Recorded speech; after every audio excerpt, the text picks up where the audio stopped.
আসসালামু আলাইকুম গাইস। তো আজ চলে আসলাম আপনাদের সঙ্গে একটি নীলকণ্ঠ গাছের ফুল শেয়ার করার জন্য। তো এই নীলকণ্ঠের ভ্যারাইটি এটা আমার কাছে নতুনই আছে, কারণ এর আগে যেটা ছিল আমার কাছে সেটা হচ্ছে এক পাপড়ির ছিল।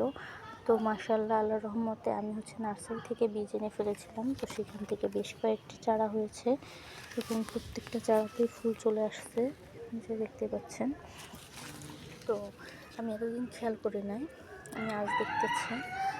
এর আগে একদিন দেখেছিলাম আর আজকে দেখতেছি। দেখেন ফুলগুলোকে পাঁচটা পাপড়ির এই যে নীলকণ্ঠের কোনো ভ্যারাইটি ছিল না আমার কাছে। তো এবার দেখতেছি পাঁচটা পাপড়ি এই ফুলগুলোকে, আর দেখতে একেবারে পুরো নীল গোলাপের মতন লাগতেছে। মানে ভীষণই সুন্দর নীলকণ্ঠ। মানে ফুল বলতে আমার ভালো লাগে, আর নীল রঙের ফুল হলে তো কোনো কথাই নাই। তো কার কার ভালো লাগে নীলকণ্ঠ অবশ্যই জানাবেন। তো ভালো লাগলে অবশ্যই লাইক কমেন্ট শেয়ার করে সাবস্ক্রাইব করে পাশে থাকবেন। আল্লাহ হাফেজ।